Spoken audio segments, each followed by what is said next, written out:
Bonjour à toutes et à tous et bienvenue pour assister et participer à ce webinaire Réseaupédia.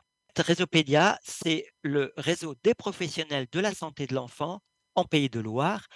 Et ce réseau est né de la réflexion de quelques pédiatres de la région qui soulignaient l'importance et la nécessité de s'intéresser à l'enfant, du nombre d'enfants, 800 000 en Pays de Loire, soit environ 20% de la population.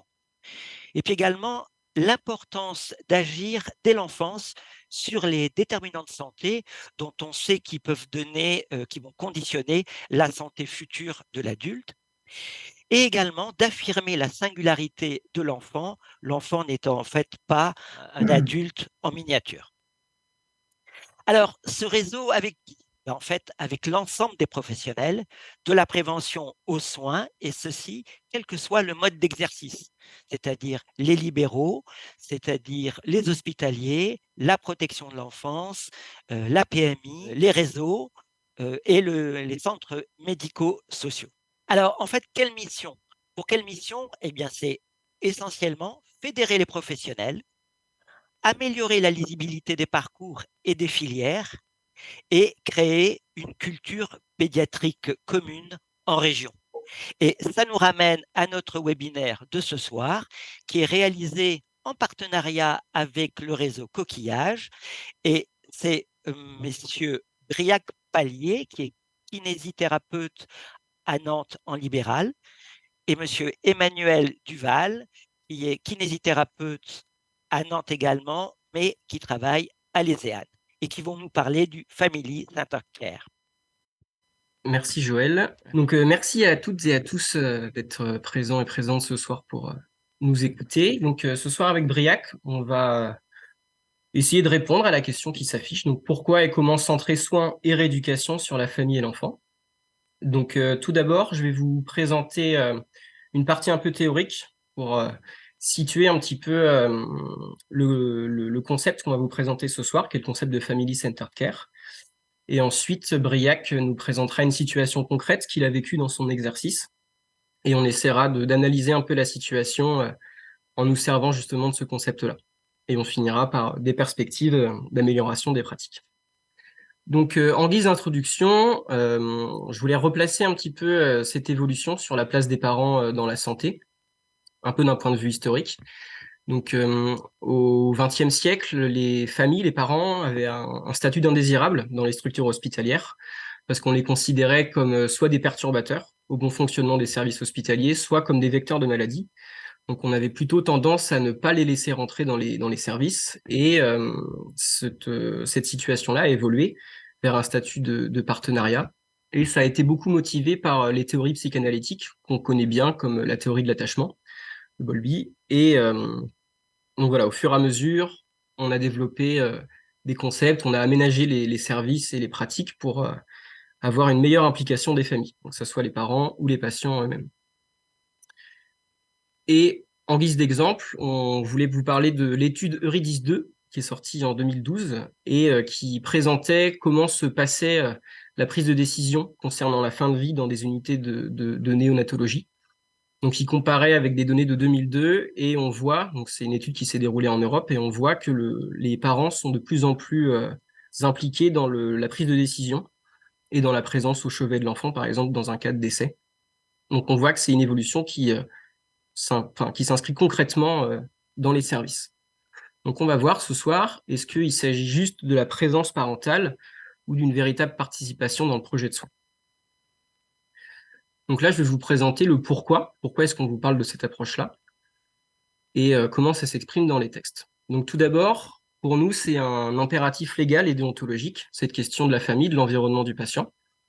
Donc on retrouve ça dans le Code de la santé publique avec la loi bien connue du 4 mars 2002, où on voit que la notion de l'entourage, de la prise en compte de l'environnement, tout le paradigme biopsychosocial, il se retrouve dans la loi, où on va avoir la personne de confiance, où on va avoir vraiment une importance qui est mise sur écouter le patient et son entourage au cas échéant. Et ensuite, d'un point de vue un peu plus pédiatrique, on peut citer la Convention internationale des droits de l'enfant, qui a été ratifiée en 1989, et qui insiste beaucoup dans les textes sur cette notion d'entourage et de famille, sur la reconnaissance des droits de l'enfant. Et enfin, nous, en tant que kinésithérapeutes, et ça s'inscrit dans d'autres professions de rééducation ou non, de professions médicales, cette notion de prise en compte de l'entourage, elle se retrouve dans les différents codes de déontologie. Donc c'est un impératif légal et déontologique. Ensuite, on peut dire que c'est une demande parentale, pas seulement qui s'exprime dans les textes. Pour ça, on a deux exemples. On pourra citer l'enquête Espace, qui est sortie en 2019 et qui questionnait les préférences de soins chez les patients et patientes atteints de paralysie cérébrale, en les questionnant eux et leurs familles. Donc une citation ici. Donc l'absence de participation de la personne ou des parents à sa rééducation ou la médiocre relation humaine avec le rééducateur est une autre cause d'insatisfaction. Donc c'est quelque chose qui est apparu au travers de ce questionnaire-là et qui peut exprimer des fois le malaise qu'il y a entre les familles et les professionnels de santé.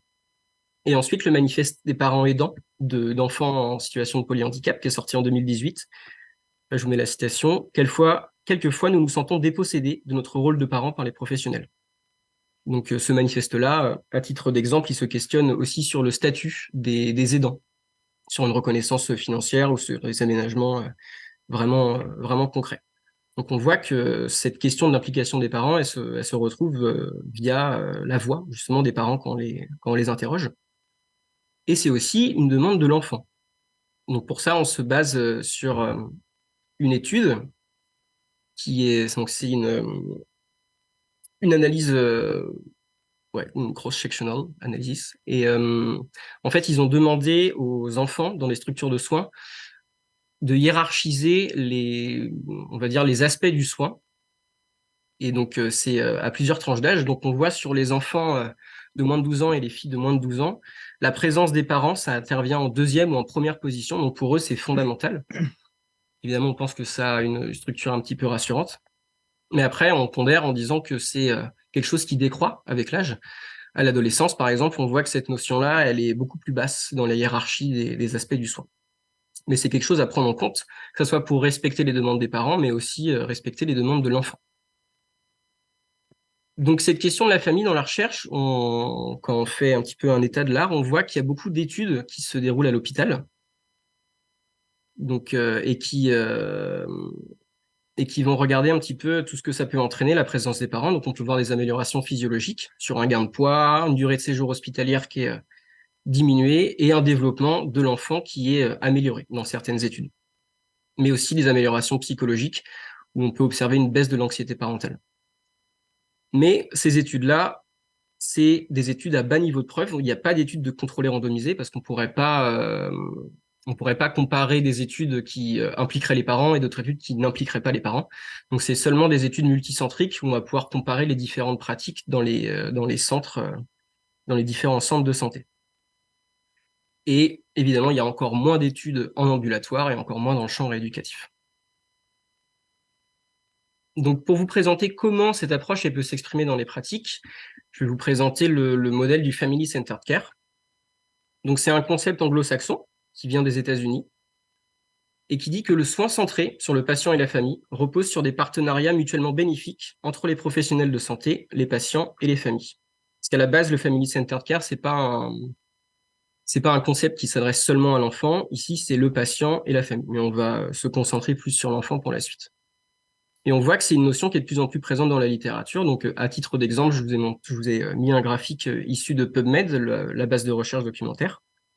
Et on voit que plus les années passent, plus l'occurrence du terme Family Centered Care, elle augmente dans la recherche. Donc, on voit que la recherche s'intéresse à cette notion-là.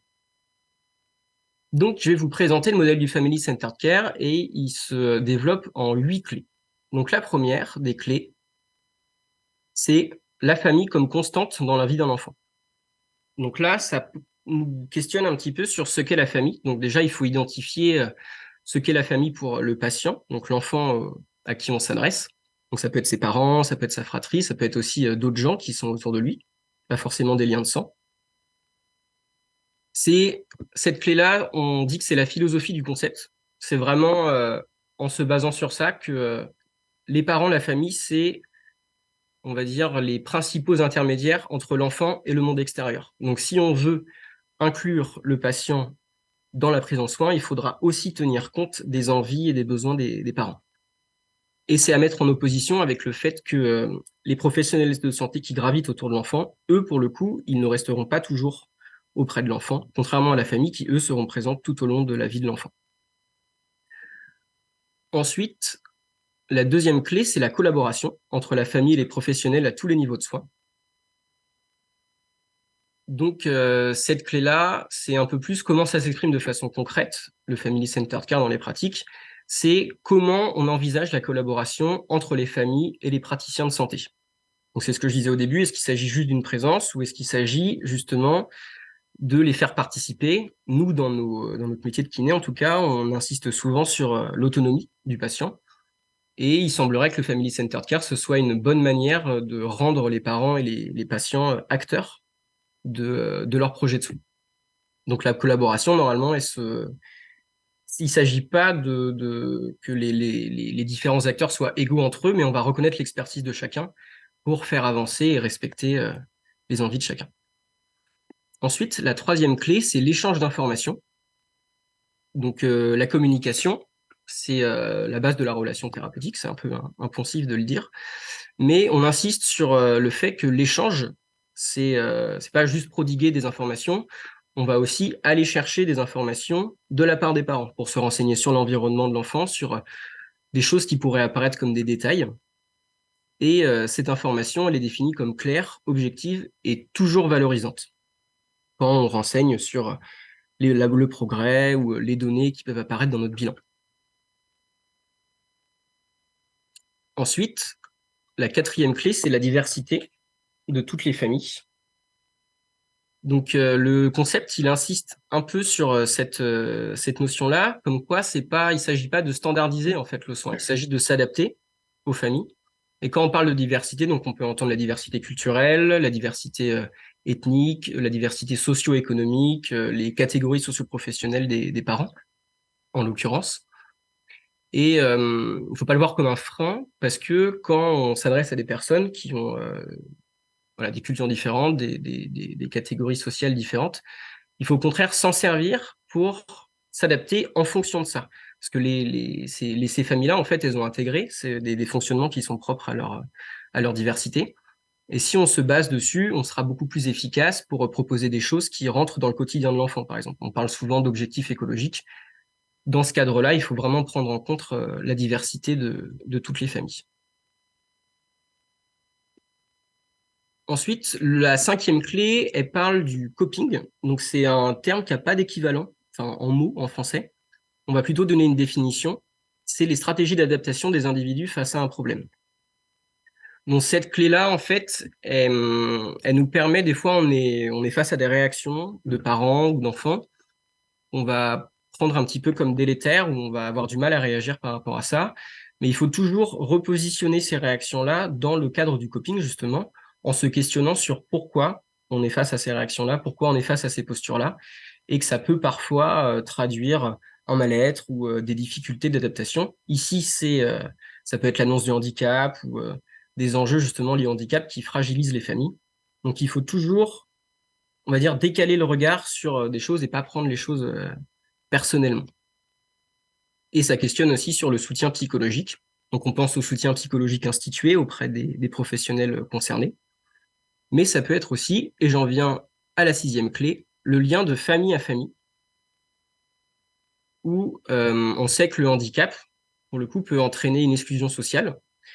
Et le concept, il insiste sur le fait qu'il faut essayer de faire du lien entre les familles qui partagent des enjeux communs, des visions des choses communes. Et il faut se rendre compte aussi, des fois en tant que professionnel, on peut se sentir un petit peu seul dans certaines situations. On peut compter sur le réseau que peuvent se créer les familles entre elles, de par des associations, mais aussi si on sait qu'il y a deux familles, par exemple, qu'on suit qui partagent un peu des mêmes questions, de les mettre en relation pour qu'elles puissent s'entraider et qu'elles puissent partager leurs ressources. Et ce maillage, qui peut être informel ou formel, des fois, il est beaucoup plus efficace que la seule action du thérapeute pour orienter les familles sur des questions qu'elles ont. Ensuite, la septième clé, c'est la coordination des services. Donc, la deuxième clé est parler de la collaboration. entre les familles et le professionnel de santé. Ici, c'est la coordination entre les différents professionnels de santé, donc ça soit à l'échelle individuelle, mais aussi en fonctionnement des services. Il faut garder en tête que les familles, c'est leur première entrée dans le système de santé, pour beaucoup, quand avec l'annonce du handicap, alors que nous, non. Nous, on a une vision d'ensemble, on sait comment fonctionnent les choses, on connaît les différents services, les différentes voies empruntées dans le projet de soins. Mais il faut garder en tête qu'on a cette responsabilité de se coordonner entre nous, donc nous les rééducateurs, avec les prescripteurs, avec tous les services. Donc ça pas forcément le monde de la santé, ça peut être aussi le monde de la scolarité. Nous, on suit souvent des patients qui sont suivis par des AESH, ou alors il y a des aménagements à l'école, et ben il faut se questionner sur est-ce que tout est mis en place pour coordonner vraiment les services entre eux et ainsi faciliter l'accès aux soins pour les familles. Et c'est aussi anticiper les besoins de services futurs. Nous, on voit par exemple quand on suit un enfant, là je parle à l'ESEAN pour le coup, quand on accueille un enfant qui est assez jeune, il faut absolument accompagner les familles sur des inscriptions, par exemple dans les structures médico-sociales comme des IEM ou des CESAD, parce que les listes d'attente sont vraiment énormes, donc il faut anticiper ça, et c'est pas les familles qui vont inventer ces notions-là et se débrouiller toutes seules. Et enfin, la 8e clé, c'est un peu la nuance de ce concept, c'est appréhender les familles en tant que famille et les patients en tant qu'enfants. C'est, je parlais d'autonomie tout à l'heure, on n'est pas là pour ériger les familles ou les patients sur un rôle de soignant, c'est de les rendre capables, mais c'est aussi prendre en compte qu'elles ont une vie en dehors du médical. Nous, notre seul lien avec elles, c'est justement cet aspect de santé, mais il faut aussi se rendre compte qu'elles ont une vie à côté. Et voilà, il faut respecter leur rythme. De façon très simple, ça peut être de accorder des pauses dans la rééducation. Donc là, je parle en tant que kiné, mais voilà, être conscient que c'est pas linéaire, quoi. On s'adapte au rythme de chacun. Donc voilà, je vous ai présenté le concept. La question qu'on peut se poser, c'est est-ce que c'est applicable à la France? Parce que comme j'ai dit, c'est un concept qui est issu de la culture anglo-saxonne. Et nous, on sait, on a eu notre formation initiale entre 2015 et 2019 avec Briac, et c'est un concept qui était absent de la formation initiale. Alors que quand on regarde les formations dans d'autres pays, c'est un concept qui est présent et qui a des unités d'enseignement à part entière sur ce concept-là. Donc ça questionne aussi sur comment les pratiques peuvent être impactées par l'absence ou non de ce concept dans la formation. Donc c'est un modèle issu des États-Unis, comme j'ai dit, et on voit des différences notables avec la France. Donc il y a c'est des systèmes de santé qui sont culturellement et structurellement différents. Donc on pense forcément au remboursement des soins, par exemple, qui sont différents. Mais il y a aussi l'organisation territoriale, typiquement sur la coordination des services. Aux États-Unis, elle est beaucoup plus efficace parce qu'elle va vraiment s'organiser autour du patient avec des soins de proximité. Et ici, nous, l'organisation en maison de santé, elle est relativement jeune et voilà, c'est quelque chose qui avance doucement, mais des fois, c'est pas simple pour les familles en France de coordonner vraiment les services entre eux. Mais il semblerait que l'activité réelle des kinés comporte ces notions du Family Centered Care. Donc là, je me cite moi-même. J'ai fait mon mémoire de fin d'études sur la question justement, est-ce que le concept de Family Centered Care, on pouvait le retrouver dans la pratique des kinés que j'avais interrogés. Et tous les kinés que j'ai interrogés, il y avait des notions où on retrouvait ce concept de Family Centered Care. Donc on sait que par l'expérience, c'est des choses qui émergent. Mais on pense que c'est important aussi d'en avoir conscience. Et c'est ce qu'on va voir avec Briac, qui va nous présenter sa situation complexe. Donc, Emmanuel m'a demandé de présenter une situation un peu plus concrète du family, enfin une situation concrète pour venir aborder le thème du Family Centered Care. Et donc, on a choisi d'aborder la situation de Paul. Paul, qui est un enfant de 11 ans, qui se présente avec une maladie génétique rare, avec des troubles du spectre autistique et différentes atteintes musculo-squelettiques qu'il fallait traiter. Ce jeune garçon, il était scolarisé en Ulysse avec du coup une aide à temps partiel. Ce jeune garçon, j'ai été amené à le rencontrer donc en 2019 et son suivi a duré sur 3 ans. Il s'est passé beaucoup de choses lors de ce suivi. Tout d'abord, j'ai pu faire la connaissance du papa. Le papa qui était donc steward, qui est amené à beaucoup voyager. C'est un papa qui était assez présent pour ses enfants. Il s'occupait de ses 3 garçons. Il avait la garde des 3 la plupart du temps. C'est lui que je rencontre en premier lors des séances de Paul. Là, je rencontre quelqu'un avec qui j'ai pu créer une réelle confiance, un réel partenariat, et on a pu faire émerger des objectifs qui étaient communs à nos deux visions, donc quant à la gestion de la douleur, au déplacement de Paul. Et donc, on peut vraiment dire qu'il y a eu un projet de rééducation qui a été co-construit avec ce papa. Donc comme je le dis, le papa, il était parfois en déplacement. Pardon, excusez-moi. Hop, donc j'en voulais en venir ici. Il était parfois en déplacement et donc j'ai été amené à rencontrer Louis, qui était un aidant familial sans formation particulière, qui amenait Paul de temps à autre. Moi, au départ, donc la relation avec Paul, c'était une relation de coopération, de confiance qu'on a pu mettre ensemble en place. Sachant que Paul, il avait un fort besoin de cadre. Il venait chercher les limites régulièrement. Mais on a vite appris à se connaître et donc il y a vraiment une belle relation de soins qui s'est créée. Via donc notre aidant familial Louis, j'ai pu un jour faire la connaissance de la maman par téléphone. C'est-à-dire qu'en séance, Paul un jour commençait à faire n'importe quoi, hein. Voilà, il se concentrait pas trop, il allait toucher un peu à tout. Et là, Louis a commencé à parler de la maman. Attention, je vais appeler maman si tu continues comme ça. Et finalement, il a appelé la maman. Et donc, j'ai pu avoir un premier contact avec la maman. Donc, une image assez floue avec cette maman de premier abord qui, du coup, réprimandait sévèrement Paul de ne pas s'être bien tenu en séance. Et en fait, cette maman, initialement, je l'ai connue de manière indirecte, c'est-à-dire qu'il y a eu ce premier appel, j'ai eu des échanges de mails avec elle pour le règlement des séances de Paul. Voilà, c'était le fonctionnement de la famille. On avait une famille qui était séparée, donc ils avaient choisi de fonctionner comme ça. Donc une maman qui gardait ses enfants un week-end sur 2. Euh, et avec cette maman, il y avait un dialogue qui a été très compliqué à mettre en place. J'ai mis beaucoup de temps à l'avoir en réel. Et donc, il y a vraiment des objectifs qui se sont mis en place, qui ont eu du mal à se mettre en place et qui ont été abordés d'une manière très superficielle. Suite à tout ça, je peux vous parler également différents professionnels de santé qui étaient impliqués dans le soin de Paul, avec lesquels j'ai pu interagir plus ou moins. Donc tout d'abord, il y avait le médecin prescripteur, qui était le chirurgien orthopédique, qui a fait donc une prescription et à qui j'ai essayé d'envoyer des comptes rendus pour essayer de faire les renouvellements de prescription, pour essayer d'échanger un petit peu. Mais j'ai malheureusement jamais eu de retour sur ces comptes rendus. Ça se comprend, hein. Il y a également eu un médecin généraliste qui a également refait les prescriptions, mais avec qui je n'ai pas pu échanger davantage.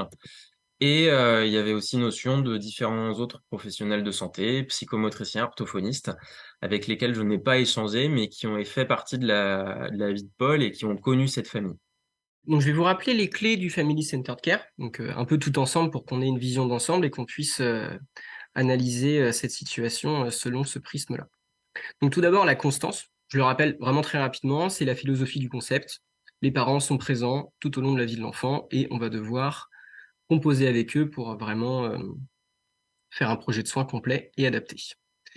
Ensuite, on a la clé de la collaboration, qui questionne comment le kiné ou le professionnel de santé de façon générale collabore avec la famille. Ensuite, l'information, l'échange d'informations, la diversité des familles, est-ce qu'elle est respectée, est-ce qu'elle est prise en compte?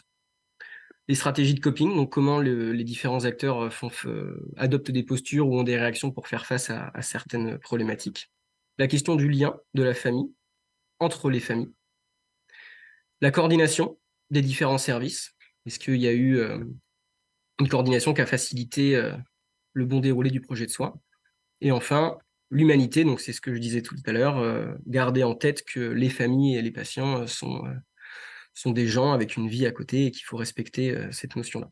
Donc on va garder ces clés en tête et analyser la situation de Briac selon cette vision-là. Donc il y a des clés dont on ne va pas se servir, mais on y reviendra après.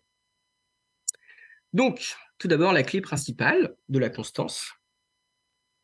Du coup, en gardant cette notion de constance en tête, est-ce que toi, Briac, on revient un peu sur cette situation-là, est-ce que tu as l'impression que cette constance, elle a été fragilisée sur différents acteurs dans cette situation-là? Alors déjà, on peut voir qu'il y avait une réelle asymétrie entre les deux parents quant à leur autonomie vis-à-vis du soin. C'est-à-dire qu'on avait un papa qui a été plutôt pilote dans le projet, il a bien mené les choses, et une maman qui était un peu plus satellite du projet. En fait, ils avaient une autonomie différente vis-à-vis du projet de soins. Et malheureusement, j'ai pas cherché à réintégrer cette maman. On peut supposer que par la suite, voilà, moi aujourd'hui je ne suis plus Paul, mais son papa, sa maman sont toujours là, et donc je ne sais pas l'évolution de la prise en charge, etc. Mais on peut penser que cette asymétrie d'autonomie, déjà, elle a été perpétuée par la suite parce que j'avais mis les parents dans cette posture-là. Or, voilà, ils sont une constance et ils ne devraient pas fluctuer en fonction des professionnels. Mm. Des fois, on peut Mm. se demander si le professionnel, justement, il n'a pas cette responsabilité, que ça soit pour l'instant T ou pour le futur, justement, de faire en sorte que les parents soient capables, même quand le professionnel part, de rester vraiment autonome dans le soin. Donc ensuite, question de collaboration avec les professionnels.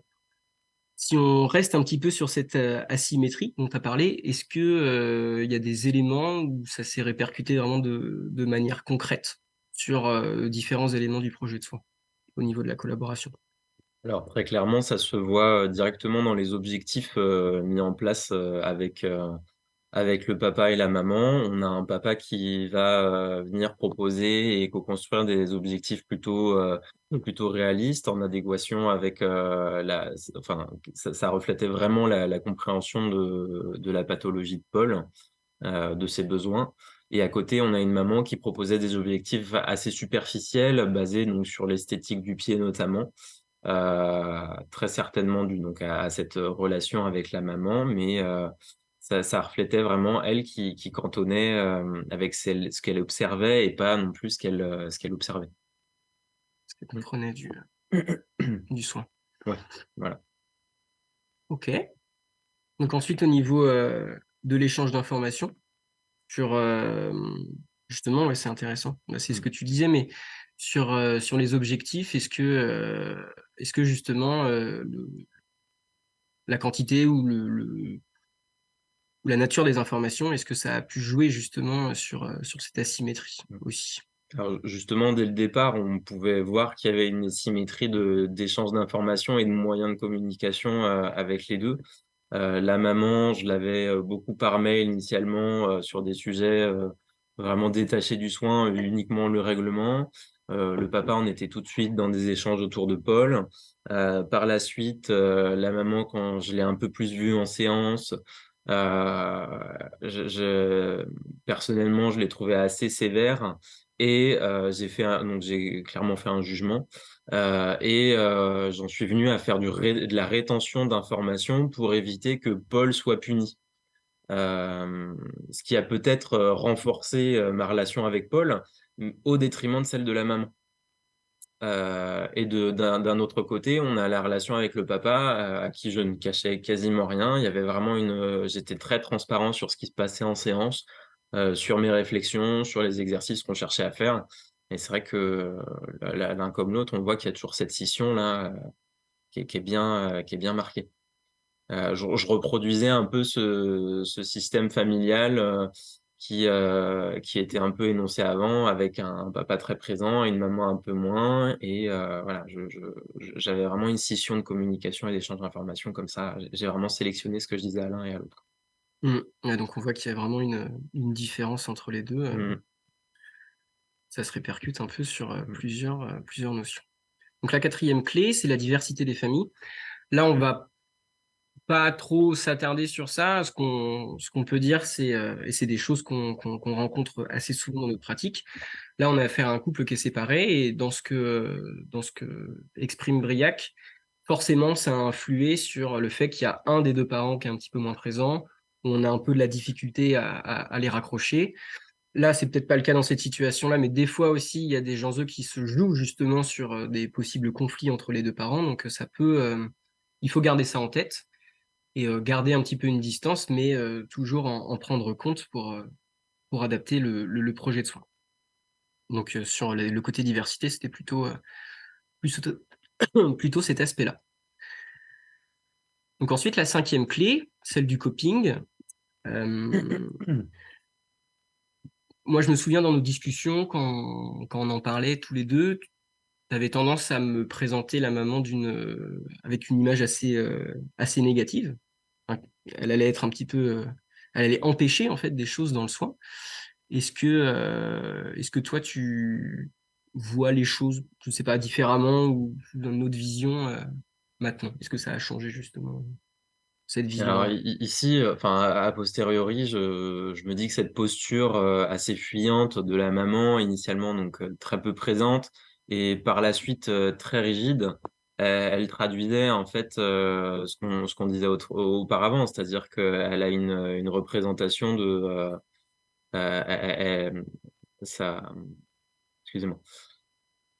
Ça représentait vraiment, ça faisait transparaître la représentation qu'elle avait de la pathologie de Paul. Et voilà, cette posture vis-à-vis de Paul, un petit peu rigide, on peut se demander si ça remettait pas un peu en cause l'acceptation du handicap. Maintenant, je ne sais pas non plus, c'était sa manière de réagir à la situation. Et contrairement au papa, lui, qui avait l'air beaucoup plus dans la compréhension du handicap de son fils, a essayé d'être à l'écoute de ses besoins. Donc on avait vraiment une différence de comportement vis-à-vis de ces situations, un côté un peu rigide et un côté beaucoup plus souple et beaucoup plus à l'écoute. Et la septième clé, donc là vous voyez on a sauté une clé sur le lien de famille à famille, mais on y reviendra après. Donc c'est la coordination des services. Là c'est à peu Mm. près clair en fait Oui. ce qui s'est joué. Alors très, très clairement, voilà, comme je l'ai un peu abordé précédemment, donc moi j'ai une prescription assez classique, sans trop de détails dessus. Et moi, en essayant de faire des retours, je n'en ai pas eu par la suite. Et c'est vrai que ça a coupé le lien entre les différents intervenants. Euh, je n'ai pas essayé non plus de faire le lien avec le médecin généraliste qui connaissait peut-être très bien cette famille.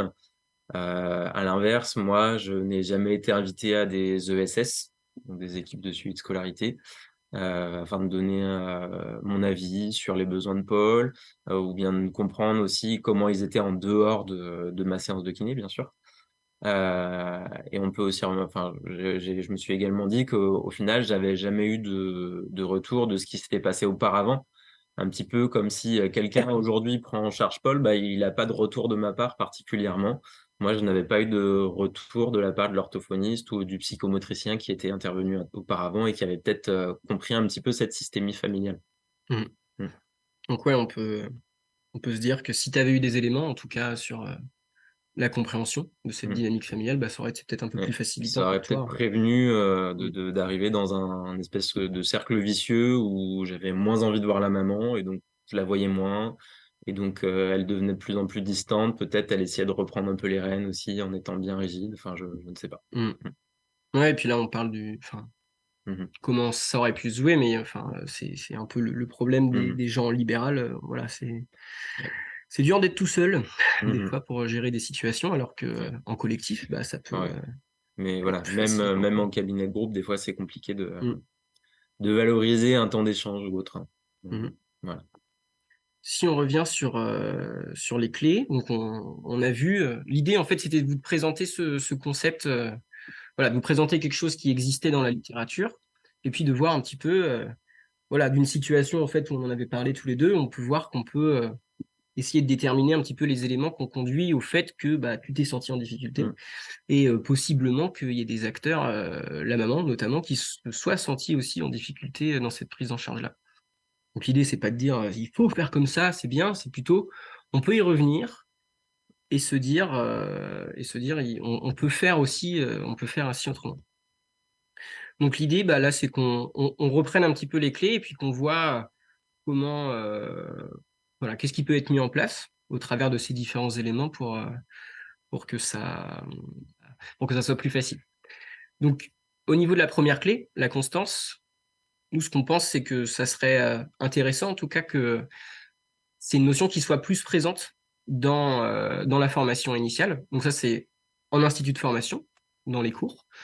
Nous, on pense que ça serait intéressant, mais l'idée aussi de vous présenter ce concept-là, c'est que les étudiants, quand ils sont en stage, ils sont confrontés donc je parle pas que des kinés, hein, je parle de tous les professionnels de santé. Quand on cite un concept et qu'on peut l'expliquer point par point et qu'on peut guider nos pratiques sur ça, je pense que pour les futurs professionnels et pour ceux qui sont en poste actuellement, bah c'est facilitant en fait. Quand on comprend ce qu'on fait, bah c'est plus facile. Sur l'idée de la collaboration, à titre d'exemple, on a des outils, nous, en rééducation, pour faciliter la collaboration. On a pensé à l'échelle GAS, c'est la Goal Attainment Scaling, où on va en fait réfléchir. C'est vraiment de la co-construction avec le patient ou la patiente, ses parents. On va fixer des objectifs qui sont vraiment écologiques, donc vraiment insérés dans son quotidien. C'est pas quelque chose qu'on peut faire tout seul. C'est une échelle qui se passe, pas une échelle. Pour fixer des objectifs, on est obligé de le faire avec la famille. Donc c'est inscrire ça dans une pratique et faire de revenir dessus de temps en temps. Ça permet d'impliquer les acteurs de façon concrète. C'est facilitant pour avoir vraiment le suivi et que tout le monde ait un regard appuyé sur ce qui se passe en rééducation. Ensuite, l'information, bah, là on l'a vu, hein, c'est sur cette situation-là. Je pense que on a beaucoup parlé du fait que c'était asymétrique. Nous, enfin, moi je vois, là je fais un petit peu de libéral en ce moment, je vois qu'on a souvent accès qu'à un seul des deux parents. Et il faudrait aller les chercher et essayer de trouver vraiment des manières de se renouveler un petit peu pour faciliter que l'information circule, en fait, qu'on soit sûr que tout le monde soit au fait de ce qui se passe. Donc c'est garder ça en tête, quoi. Et on ne peut pas des fois juste se cantonner à un seul membre de la famille sur comment l'information circule. Ensuite, la diversité, bah là, il y a pas vraiment de prérequis, quoi. Il faut, je pense que l'idée, c'est de s'intéresser à cette diversité-là et de s'appuyer dessus. Des fois, quand justement on parle du côté écologique, voilà, on peut pas, il faut pas proposer des choses qui pourront pas être mis en place chez la famille, quoi. Enfin, je sais pas, je me dis sur des familles qui peuvent avoir des ressources socio-économiques basses avec des environnements qui sont différents que nous, ce qu'on connaît, bah, des fois, c'est nous quand on demande des exercices ou de profiter de l'espace pour que l'enfant fasse de la rééducation à la maison, des fois, l'espace, en fait, à la maison, correspond pas. Donc, il faut trouver des solutions pour que ça se fasse autre part. C'est vraiment s'intéresser à l'environnement du patient et de sa famille. Au niveau du coping, bah, c'est, on va dire, décaler un petit peu le regard. Je me souviens la dernière fois qu'on a fait la présentation, il y avait une kinésithérapeute qui avait exposé une situation où elle s'est sentie vraiment attaquée personnellement, quoi, dans une décision, et c'est essayer de se demander pourquoi, en fait, des fois, les familles elles nous renvoient des choses qui peuvent nous paraître dures ou injustes, et d'essayer de revoir ça déjà nous, et puis de revoir ça avec elles, mais de manière posée, quoi. Et puis on y revient, mais voilà, le soutien psychologique aussi, des fois, ça peut être intéressant si on sent des familles qui sont en difficulté dans certaines situations. Donc le lien de famille à famille, bah là, je pense que il faut essayer de voir ce qui se fait un petit peu autour de nous, quoi. Moi, je suis assez étonné des fois de voir des familles, voilà, qui sont engagées dans des associations sur des maladies chroniques, par exemple. Et c'est un aspect social pour elles qui sont hyper importantes. Ou je vois dans certains services, j'étais allé au CESAD, au CAMS de Malakoff quand il y était là-bas. Voilà, il y avait un prospectus sur des groupes fratries où on proposait aux frères et sœurs de patients en situation de handicap de venir discuter voilà, de tout ça, quoi. Donc c'est des choses qui peuvent être intéressantes. Et ça rejoint du coup la coordination des services pour proposer ces choses-là. Et ben, il faut qu'on essaie de travailler tous ensemble. Donc des présentations comme ça contribue au fait qu'on se parle, quoi, entre professions, mais c'est voilà, faut réfléchir en coordination vraiment de structuration territoriale, quoi. Comment on peut se rapprocher pour travailler ensemble. Et on parlait de ça aussi, c'est comment les financeurs aussi peuvent reconnaître tout ce travail de coordination qui est pas valorisé en acte pour aucune profession, quoi. Donc c'est des combats qui peuvent servir cette idée, quoi, d'implication des familles. Et enfin, l'humanité, bah, c'est voilà, revenir un petit peu au début et se dire, bon, bah, j'ai quand même en face de moi des gens où le médical, c'est quand même pas forcément le centre de leur vie, quoi. Donc leur laisser un petit peu de repos. On en a terminé avec notre présentation. Merci de votre écoute, en tout cas. Merci beaucoup. En attendant les questions, j'en poserai peut-être une. Alors, je ne sais pas qui voudra répondre de vous deux. Ce concept s'adresse-t-il à tous les enfants, pathologie aiguë, pathologie chronique? En fait, c'est ce que je disais un peu dans la présentation au début, c'est un concept qui s'adresse à tous les gens qui rentrent dans le système de santé, sauf que forcément les enjeux sont un peu plus importants dans le cas de maladies chroniques, parce qu'on a toute cette question de collaboration et d'autonomisation du patient, elle a vraiment du sens sur le long terme. Après, nous, on voit, je sais pas, dans des pathologies aiguës comme la plagiocéphalie, par exemple, où on va suivre des familles sur 6-7 mois, bah, il s'agit aussi de les impliquer parce qu'il y a voilà, il y a des enjeux, il y a des enjeux forts que les familles se saisissent de cette question-là. Et c'est le cas pour une entorse ou des choses comme ça, de façon Ok. très commune. J'ai une question de Géraldine qui dit oui, à qui vous avez répondu, je pense. Oui, mais pouvez-vous détailler un peu plus cette échelle? Donc, la Goal Attainment Scale, en fait, c'est une échelle, mais c'est pas vraiment une échelle. C'est un outil de formalisation d'objectifs où nous, on s'en sert à l'ESEAN quand on accueille des patients et leurs familles en bilan pour des opérations futures, par exemple, où on va leur demander concrètement qu'est-ce qui, dans ta vie quotidienne, tu aimerais changer.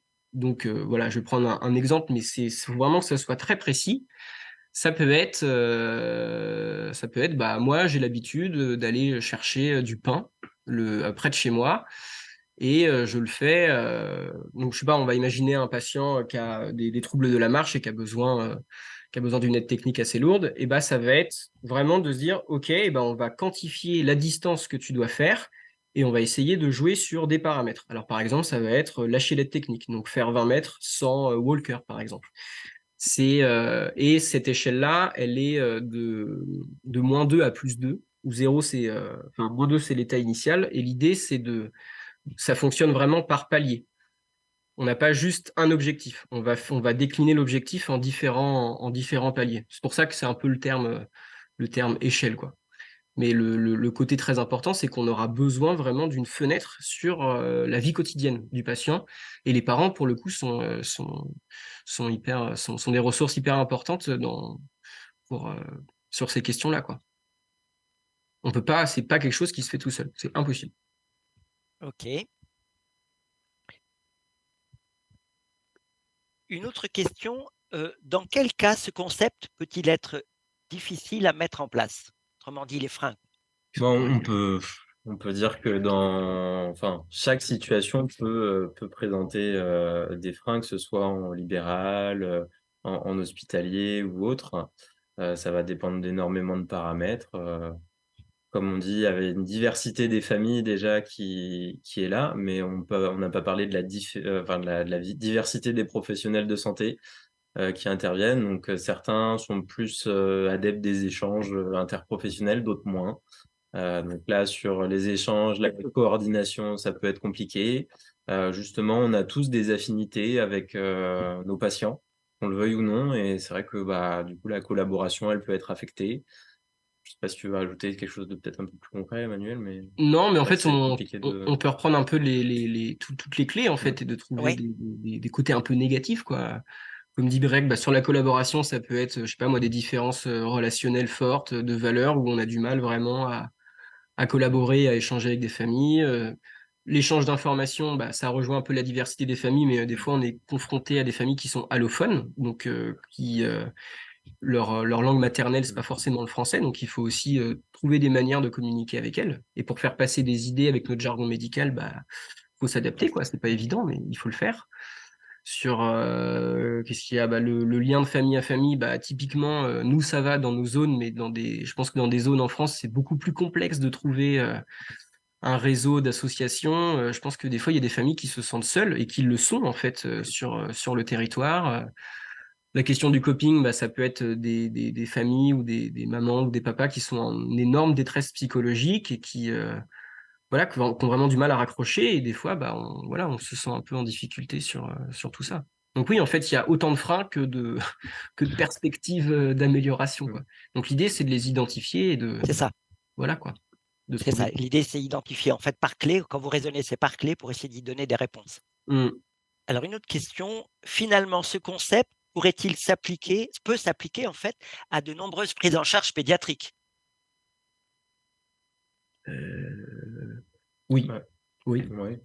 Est-ce que vous pouvez préciser, si vous pouviez, hein, donner quelques exemples? Parce que moi, par exemple, je vois bien, parce qu'en fait, on pratiquait ça sans trop le savoir, mais en périnate, Mm. en néonate, en maternité, on était déjà un peu là-dedans sans savoir qu'on faisait tout ça et sans l'identifier. Mais est-ce qu'il y a d'autres situations qui vous paraissent plutôt simples et où c'est réalisable? Ouais, après, en fait, je pense dès lors qu'on s'adresse à un enfant, on s'adresse à sa famille. Mm. Donc l'idée, c'est voilà, d'adapter plus ou moins ce concept. C'est vrai que Joël, là, vous parliez de l'hôpital, il y a des services de soins, hein, sur, je sais pas, les kangourous, les services kangourous. Oui, c'est ça. Ouais. Là, c'est institutionnalisé. C'est vrai que quand c'est en libéral ou dans des services où c'est pas. C'était ça un peu ma question. Mm. Les endroits où c'est vraiment, ça fait partie, presque du quotidien parce que les gens fonctionnent comme ça, Mm. parce ils se sont acculturés à ça. Mais C'est par ça. exemple, en libéral, d'abord, beaucoup de gens ne connaissent pas trop et puis ensuite, là, on peut avoir enfin, des difficultés à diffuser, à mettre en pratique. Mm. Mm.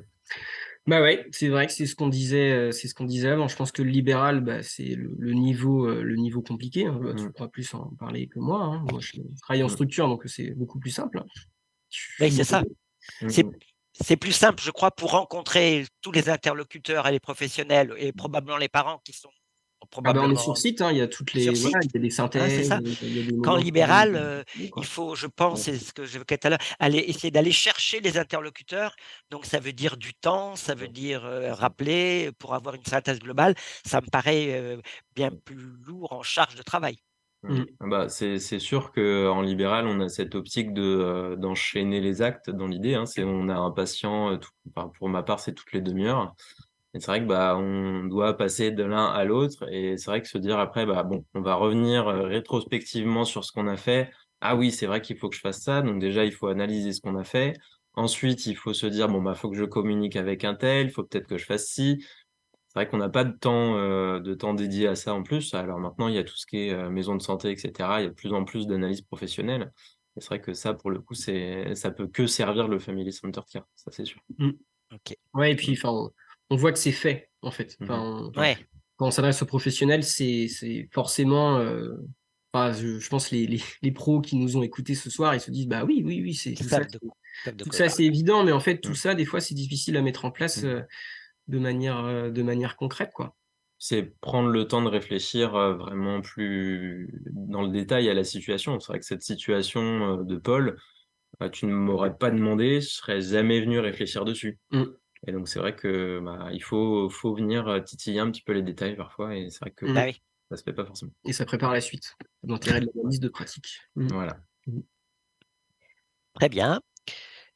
Une autre question, est-ce que la participation d'un autre professionnel peut faciliter une lecture? Séance commune, par exemple. Notion de regard croisé de la situation. Mmh. Bah oui. Ah bah oui, je pense pas. Je sais pas de quels professionnels on parle. Est-ce que c'est des professionnels qui appartiennent au même corps de métier ou alors des professionnels différents? Mais Bah, enfin, ma question, elle va un peu pour les deux. Même corps de métier, je pense que c'est bien entendu plus facile, etc. mm. Mais c'est aussi pour tous les autres. Comme par exemple, dans l'exemple de Paul, quand il y avait l'ensemble des professionnels différents, vous avez. Et là, mais là, ça doit être difficile d'avoir, enfin, de partager avec un autre professionnel, peut-être. Du fait par le En temps, Ouais, la en France, disponibilité. c'est peut-être plus simple de le faire. Enfin, moi, j'ai travaillé en institut d'éducation motrice, Et c'est vrai que ça se faisait assez naturellement, par exemple des séances kiné-psychomotes ou autres. Et chacun a son abord de la situation. Et plutôt que de rester dans son coin, l'autre va apporter son regard, donc déjà sur la situation de l'enfant, et puis il va dire, ah bah tiens, t'as pas trouvé que le papa est comme ça, ah, tu trouves pas qu'il y a quelque chose à Mm. travailler à ce niveau-là? Et c'est vrai qu'en libéral, bah, on le fait assez peu pour le coup. J'ai eu des retours d'expérience de certains professionnels qui l'ont fait, et c'est vrai que ça tire tout le monde vers le haut, où voilà, il y a cet échange de regards et d'informations. Et puis après, on peut même retourner un peu le truc. Enfin, on a travaillé en fait avec Briac dans le même institut d'éducation motrice. Et des fois, dans ce genre de structure, c'est plus des forteresses aussi. Enfin, les parents, on ne les voyait jamais. Et peut-être qu'il y avait des choses qui se jouaient aussi entre professionnels sur Mmh. voilà, Oui, de non prise en compte en fait justement du point de vue des Mmh. parents sur toutes ces questions de coping. Voilà, c'est alors que le libéral en fait de fait, les parents sont présents. Donc voilà, faut se dire bah, le libéral c'est bien parce que en fait les parents sont là et on n'a pas le choix. Des fois en structure, on a envie d'aller chercher les parents et c'est plus compliqué que ça en a l'air en fait. Donc Et pourtant, ils sont demandeurs. ben oui, Mmh. bah, mais Parce tout que à pour fait. avoir eu des enfants dans l'IEM et en libéral maintenant, Mhm. ils sont demandeurs de ces échanges-là avec les Ah bah professionnels des structures. c'est une demande parentale très très forte, hein. Ça, et c'est oui, sûr. et c'est une question, mais vous l'avez illustré au travers de Paul. Quand un des 2 parents, enfin, que les 2 parents ne sont pas en phase, pour vous, ça doit être quand même hyper compliqué. Parce que là, vous avez dit, à un moment donné, c'était Paul, avec son papa, ensuite ça a été Paul avec sa maman. Est-ce que ça peut pas être à un moment donné, maman ou papa quasiment dans la même période? Auquel cas, est-ce que je veux dire que dans une série, est-ce que c'est là, manifestement, c'était papa, à chaque séance, puis après ça a été maman à chaque séance. Est-ce que ça peut être papa, maman, papa ou maman? Ça ne doit pas non plus simplifier les choses. Non, si? Alors, je dirais que ça simplifie quand même d'avoir l'un puis l'autre, puis l'un, puis l'autre, puis l'un, puis l'autre. Parce que le projet est commun pour les 2 parents, en fait, oui, c'est ça? Ouais, voilà, Mm. et puis il est réfléchi petit à petit. Alors que c'est vrai que si on revient à la situation de Paul, enfin, la maman, elle est arrivée sur le tableau extrêmement tard. Ouais, Mm. Il y avait déjà plein de choses qui étaient mises en place, plein d'enjeux, et c'est vrai que bah, quand nous-mêmes, hein, quand on arrive sur quelque chose que tout est en place, bah, on a plus de mal à mettre notre petite touche.